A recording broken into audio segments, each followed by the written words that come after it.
E finalmente foram conhecidos os primeiros times matematicamente classificados para a segunda fase do Campeonato Brasileiro da Série C.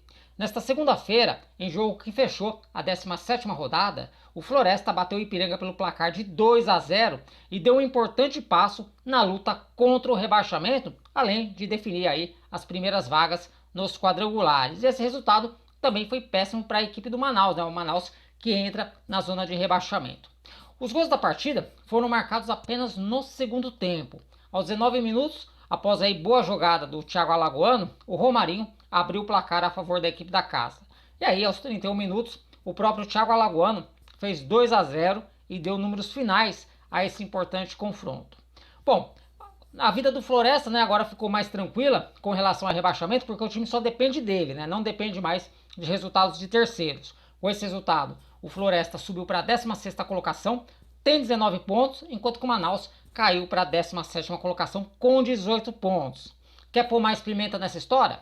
Na próxima rodada, já no próximo final de semana, o Manaus vai receber a equipe do Floresta, confronto aí direto contra o rebaixamento.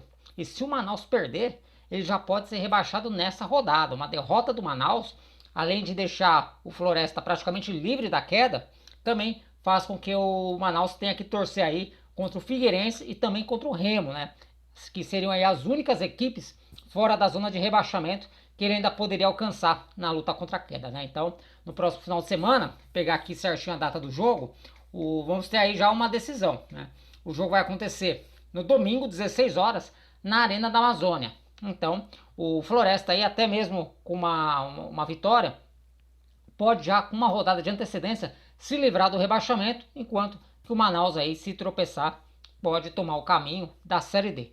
Caminho, inclusive, que Altos e também a equipe do Pouso Alegre já traçaram. Altos e Pouso Alegre são aí as primeiras equipes matematicamente rebaixadas para a Série D do ano que vem. Com relação à vida do Ipiranga, o Ipiranga segue na 11ª colocação com 22 pontos e agora ficou numa situação um pouco mais complicada, porque o time vai estar 3 pontos atrás do 8º colocado. O 8º colocado, que é o São Bernardo, tem a mesma pontuação que o Náutico, que tem 25 pontos, e essas equipes ainda vão se enfrentar, ou seja, pelo menos um deles ainda vai pontuar, isso se os dois não pontuar.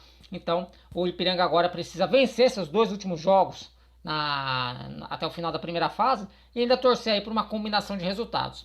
A sorte do Ipiranga é que o Ipiranga ainda vai ter confronto direto nessa briga para chegar para a segunda fase. Ele vai pegar o São Bernardo na próxima rodada no ABC, o São Bernardo, que é o 8º colocado com 25 pontos, ou seja, uma vitória pode ali lhe deixar já com pontuação de G8, e depois na última rodada o Ipiranga pega o Botafogo da Paraíba, jogo que acontece no Colosso da Lagoa, Então, nas próximas 2 rodadas o Ipiranga pega times que estão dentro da zona de classificação. Falando em classificação, esse resultado, a vitória do Floresta sobre o Ipiranga, já serviu então para classificar o Brusque, o Operário e o Amazonas para os quadrangulares. O Brusque soma 30 pontos e tem 9 vitórias, o Operário tem 30 pontos e 8 vitórias. Essas equipes já não podem mais ser alcançadas em pontos pelo CSA, que tem 23 pontos e no máximo chegaria a 29, e também por São Bernardo e Náutico. Essas duas equipes têm 25 pontos, porém, como elas se enfrentam na última rodada, apenas uma delas poderia aí bater a pontuação de Brusque, Operário e Amazonas. No caso do Amazonas, que tem 29 pontos, o CSA pode até alcançar a pontuação do Amazonas. Porém, o máximo que o CSA consegue chegar é a 7 vitórias contra 8 que o Amazonas já possui. Então, o CSA ainda pode alcançar o Amazonas em pontos, mas não superaria no número de vitórias. Isso faz com que o Botafogo da Paraíba ainda não esteja classificado. Apesar do Botafogo ter os mesmos 29 pontos que a equipe do Amazonas, o Botafogo tem 7 vitórias, o CSA pode alcançar esse número de vitórias também e pode ultrapassar o Belo no saldo de gols. No momento, o Botafogo tem 6 gols de saldo e o CSA tem 3. Por isso que o Botafogo, mesmo tendo a mesma quantidade de pontos que o Amazonas, não está classificado, enquanto o Amazonas está classificado para a próxima fase. Bom, pessoal, então as informações que eu tinha para trazer para vocês eram essas. Espero que vocês tenham gostado. Se gostou, deixa o like. E se não está inscrito, se inscreva aqui no canal. Um forte abraço a todos e até um próximo vídeo.